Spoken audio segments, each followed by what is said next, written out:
Hello dear student, I hope you will be fine all of you. So मैं आपके लिए लेकर आया हूँ पास्ट इंडेफिनिट टेंस हो, और मैं आपको बता देना चाहता हूँ पास्ट के चार भाग होते हैं, और इसका एक भाग और होता है जिसको हम पास्ट सिंपल सेंटेंस कहते हैं। और ये पास्ट इंडेफिनिट टेंस इसलिए पढ़ाया जाता है, और इसमें पास्ट की बात होती है, भूतकाल की बात। देखिए इसकी आइडेंटिफाई कर लेते हैं। आइडेंटिफाई, इस एंस के अंत में ता था, ती थे, ते थे, आ ही, आ ई ए आदि शब्द का प्रयोग होता है। यानी आ ई ए इन शब्द का साउंड आता है, आवाज आती है। देखिए जैसे वह आया, वह आता था, वह आया था। और इन सेंटेंस की अंग्रेजी इस प्रकार बनेगी, इन वाक्यों की अंग्रेजी इस प्रकार है, ही केम, ही केम ही बनेगी, क्योंकि इनकी अंग्रेजी ये बताएगा कि इनमें पास्ट इंडेफिनिट टेंस होता है। देखिए इसको अब यहाँ थोड़ा विस्तार रूप से समझते हैं, आपकी समझ में यहाँ बिल्कुल सही आ जाएगा। नियम रूल्स पढ़ते हैं इसका। नंबर एक नियम, इन टेंस में प्रत्येक कर्ता यानी सब्जेक्ट के साथ वर्ब की सेकंड फॉर्म का प्रयोग होता है। मतलब वर्ब आपने पढ़ी होगी, वर्ब आपके याद नहीं है या नहीं पढ़ी तो मैं इसका लिंक डिस्क्रिप्शन में दे दूँगा, आप डिस्क्रिप्शन में उस वीडियो को जा करके देख सकते हैं आखिर वर्ब है क्या, और आपको पता चलेगा कि सेकंड फॉर्म थर्ड फॉर्म क्या होती हैं। तो और इसमें ना सेकंड फॉर्म का प्रयोग होता है हमेशा। पास्ट इंडेफिनिट टेंस बनाने के लिए पास्ट फॉर्म का प्रयोग होता है। एग्जाम्पल इस तरह है, इस प्रकार है इसका एग्जाम्पल। देखिए पढ़ते हैं सेंटेंस, पास्ट इंडेफिनिट टेंस कैसे बनेगा। हमीद कल यहाँ आया था, मतलब हमीद यहाँ कल आया था। Hamid came here yesterday. अब ये केम यहाँ पे सेकंड फॉर्म लगी है, हमीद केम हियर यस्टरडे, और यहाँ सेकंड फॉर्म है, कम की सेकंड फॉर्म है केम, तो इसलिए ये पास्ट इंडेफिनिट टेंस बन गया। और दूसरा एग्जाम्पल, सारिका ने एक मधुर गीत गाया। आ की आवाज आ रहा है, इसमें साउंड आ रहा है आ का साउंड आ रहा है, इसका मतलब ये एक पास्ट इंडेफिनिट टेंस है। और ऐसे बनेगा, सारिका संग ए स्वीट सॉन्ग, मधुर गीत को बोला जाता है स्वीट सॉन्ग। और इससे हमें पता चलता है कि संग का मतलब होता है गाया, मतलब पास्ट इंडेफिनिट है। और सिंग मैंने होता है गाना, इसकी सेकंड फॉर्म होती है संग।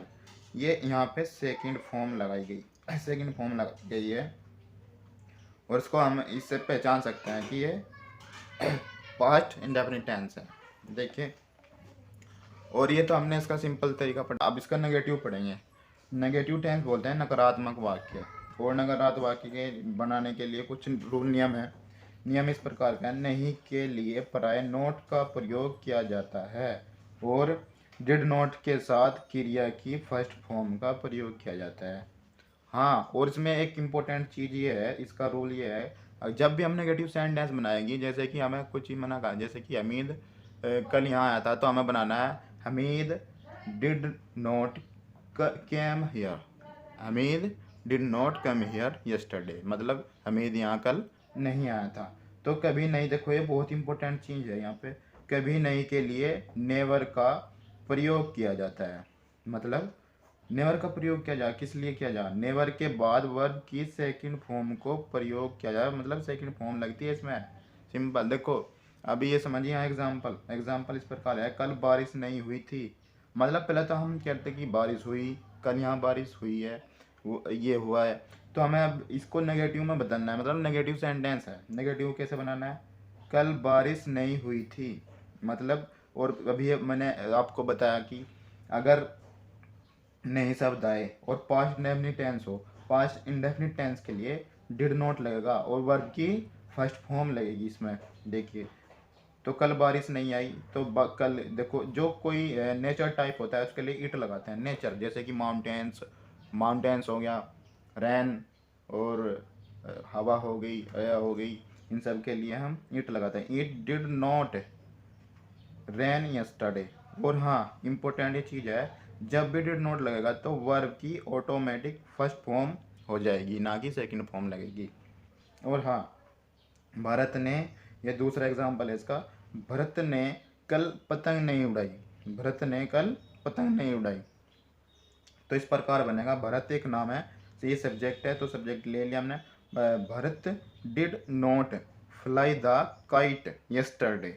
अब ये जो फ्लाई है ये हमारी वर्ब की फर्स्ट फॉर्म है, और हमेशा डिड नॉट के साथ वर्ब की फर्स्ट फॉर्म लगती है।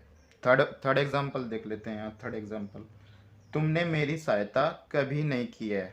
और इसका रूल्स क्या था, जब भी सेंटेंस में कभी नहीं शब्द आए और पास्ट इंडेफिनिट टेंस हो, कभी नहीं शब्द आए तो नेवर लगाएंगे इसकी जगह। मतलब डिड नॉट को हम वहाँ से हटा देंगे, डिड नॉट को हम हटा देंगे यहाँ से, और डिड नॉट नहीं लगेगा अब यहाँ पे नेवर लगेगा, क्योंकि ये कभी नहीं की बात हो उसका। और इसका रूल्स क्या है, अगर सेंटेंस के अंदर कभी नहीं आ जाए तो उसका हम डिड नॉट हटा करके नेवर लगा देंगे। और नेवर के बाद वर्ब की सेकंड फॉर्म हमेशा लगती है, इसमें वर्ब की सेकंड फॉर्म लगती है। देखिए, तुमने मेरी सहायता कभी नहीं की, यू नेवर हेल्प मी। तो यहाँ ये वर्ब की सेकंड फॉर्म है, यहाँ पे वर्ब की second form, you never helped me. देखिए तीसरा टाइप पढ़ते हैं इसका। तीसरा टाइप इस प्रकार है, और ये मैं बता देना चाहता हूँ, affirmative sentence subject plus verb की सेकंड फॉर्म लगती है, प्लस ऑब्जेक्ट आता है, प्लस अदर वर्ड्स आ जाते हैं इसमें। और नेगेटिव सेंटेंस कुछ मतलब अगर हमें सेंटेंस बनाने हैं ना, तो आप इन फॉर्मूलों के जरिए से according to this formula you can make the sentence. Negative sentence जैसे बनाया, negative formula subject plus did not plus verb की फर्स्ट फॉर्म प्लस ऑब्जेक्ट। और हाँ, नेवर अगर वाक्य के सेंटेंस में कभी नहीं सेंट आ जाए, कभी नहीं लिखा हुआ आ जाए, तो उसकी जगह नेवर लगा, subject plus never plus verb की सेकंड फॉर्म प्लस ऑब्जेक्ट ये लगा देना। जैसे कि मैं आपको एग्जांपल के तौर पे दिखा देता हूँ। जैसे मैं स्कूल गया, आई वेंट टू स्कूल। मैं स्कूल नहीं गया, I did not go to school. मैं कभी स्कूल नहीं गया, I never went to school. अब ये नेवर लगा हुआ है, कभी नहीं की अंग्रेजी हमने नेवर लगाई, और वर्ब की यहाँ पे सेकंड फॉर्म गो की सेकंड फॉर्म हमने लगा दी है, वेंट गया, I never went to school. और मैं अब इसका थर्ड पार्ट आता है इंट्रोगेटिव टेंस। इंट्रोगेटिव टेंस के इंट्रोगेटिव टेंस तुम्हें आपको आगे का पता होगा कि इसमें सेकंड टाइप होते हैं, नहीं पता है तो सॉरी, इसमें सेकंड टाइप मतलब टू टाइप होते हैं। टू टाइप, पहला टू टाइप कैसा, पहला टाइप कौन सा है, फर्स्ट टाइप। वो होता है फर्स्ट टाइप जो क्या से आरंभ होने वाले वाक्य बनते हैं, क्या से आरंभ होने वाले। एग्जाम्पल के तौर पर, क्या राम वहाँ गया था, जो हमारा डिड नॉट था इसकी हेल्पिंग वर्ब होती है, उसको हम शुरू में लेंगे, did Ram go to there, did Ram go to there. और जब भी इंटरोगेटिव फर्स्ट टाइप बनेगा तो वर्ब भी फर्स्ट यानी फर्स्ट फॉर्म लगेगी, वर्ब की भी फर्स्ट फॉर्म लगेगी, जैसे गो लग रही है, ठीक। डिड देखो Ram, did Ram go to there, क्या राम वहाँ गया था। क्या माधवी ने कमरा धोया था, क्या माधवी ने कमरा धोया था, did Madhavi wash the room. क्या तुमने आज आम नहीं खाए थे, did you not eat mangoes today. और हाँ, अगर क्या तुमने आज आम नहीं खाए थे, अगर इस तरह का सेंटेंस आ जाए, क्योंकि देखो इसमें ये समझना है कि क्या से शुरू हो रहा है सेंटेंस, और इसमें हेल्पिंग वर्ब डिड लगेगी। जो भी हेल्पिंग वर्ब होती है उसको हम शुरू में लेते हैं। और ये समझ लीजिए, जब भी नई सेंटेंस बनेगा, मतलब जब भी नई सेंटेंस होगा तो नई की अंग्रेजी सब्जेक्ट के बाद लगा देंगे। अगर आपने सब्जेक्ट की वीडियो नहीं देखी है तो आप सब्जेक्ट जा करके देख सकते हैं कि सब्जेक्ट होता क्या है। तो मैं भी उसका भी डिस्क्रिप्शन में एक लिंक दे दूँगा, आप उसे जाकर देख सकते हो। सेकंड टाइप ये होता है कि सेकंड टाइप पढ़ लेते हैं। फर्स्ट टाइप तो हमने पढ़ लिया, पूरा कंप्लीट कर लिया है। सेकंड टाइप ये होता है जैसे कि WH फैमिली होती है, WH टाइप क्वेश्चन बोलते हैं इनके। जैसे कि कौन कब कहाँ कैसे आदि शब्द आते हैं, why were you, why where how which, ये सब सेंटेंस ये होते हैं वर्ड्स। और ये जितने वर्ड्स होते हैं, हाउ वेयर वाई वेयर वाट विच या होम हुज, इनकी अंग्रेजी हम शुरू में लगाते हैं। देखिए इस सेंटेंस को देखिए एग्जाम्पल के तौर पर, तुमने यहाँ किसने, देखो यहाँ तुम्हें यहाँ किसने बुलाया था, who called you here, who called you here. और इसमें देखिए इसमें सब्जेक्ट नहीं है, उसमें सब्जेक्ट नहीं, मतलब इसमें सेकंड पर्सन की बात हो रही है। जब भी सेकंड पर्सन की बात होगी तो हु कॉल्ड, किसने को कहते हैं हु कॉल्ड यू हियर। यह बात तुमसे किसने कही थी, तो तुमसे किसने कही थी, किसने बोलते हैं हु। और किसने क्या कहना है, told, who told you this, who told you this, ये बात तुम्हें किसने कही थी। तुमने किसकी पुस्तक पढ़ी थी, तो किसकी पुस्तक को कहते हैं हुज बुक, क्योंकि ये बुक पढ़ी हमने, जो भी हमने पढ़ा है उसको यहाँ ले लेना है। होज बुक डिड यू रीड। अब इसका हम कुछ एक दूसरा सेंटेंस बना के दिखाता हूँ, क्योंकि इससे पता चलेगा कि आपको ये है क्या। देखिए सेंटेंस मैं आपके सामने यहाँ वो लिख देता हूँ। इसका फॉर्मूला इस प्रकार है।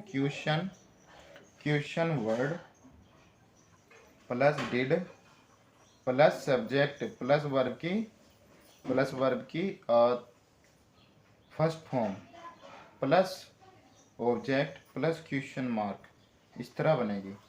अब इस फॉर्मूले से आप कोई सा सेंटेंस बना सकते हो। जैसे एग्जांपल के तौर पर मैं ले लेता हूँ यहाँ एग्जांपल्स देखिए। पहला एग्जांपल, तुम बाजार कैसे, देखो कैसे गए थे, मतलब पूछ रहा है कि तुम बाजार कैसे गए थे। तो कैसे की अंग्रेजी हम लेते हैं शुरू में हाउ। अब देखिए अब क्या लगेगा, ये क्वेश्चन वर्ड तो हमने ले लिया, क्वेश्चन बोलते हैं हाँ कौन कब कहाँ कैसे क्यों। अब डिड लगेगा यहाँ, तो डिड ले लेंगे यहाँ डिड। अब यहाँ क्या है सब्जेक्ट, तो सब्जेक्ट आ जाएगा यू, हाउ डिड यू। अब गए थे, देखो जाने क्या कहते हैं, गो टू, कहाँ गए थे, मार्केट। देखो यहाँ ऑब्जेक्ट लेना है, ऑब्जेक्ट में लगाना है मैं मार्केट, तो लगा दे मार्केट। अब बाद में क्या है क्वेश्चन मार्क, तो क्वेश्चन मार्क लगा देना। How did you go to market. तो आपको इस तरह के सेंटेंस बनाए, मैं आपको सेंटेंस दे रहा हूँ, वे आपको बना के दिखाने हैं। वह कल यहाँ क्यों आया था, वह यहाँ कल क्यों आया था। तुम तुम स्कूल देखो यहाँ लिखते हैं कल तुम स्कूल क्यों नहीं गए थे, यानी तुम स्कूल कल क्यों नहीं गए थे। ये तो ये दो सेंटेंस मैं आपको दे रहा हूँ, ये आपका होमवर्क दे रहा हूँ मैं, होमवर्क ये आपको करके दिखाना है कैसे होगा। आई होप ये वीडियो आपको अच्छी लगी होगी। अगर आज मेरी वीडियो अच्छी लगी हो तो मेरे चैनल को सब्सक्राइब और मेरी वीडियो को शेयर और लाइक जरूर कीजिएगा। And thank you for watching.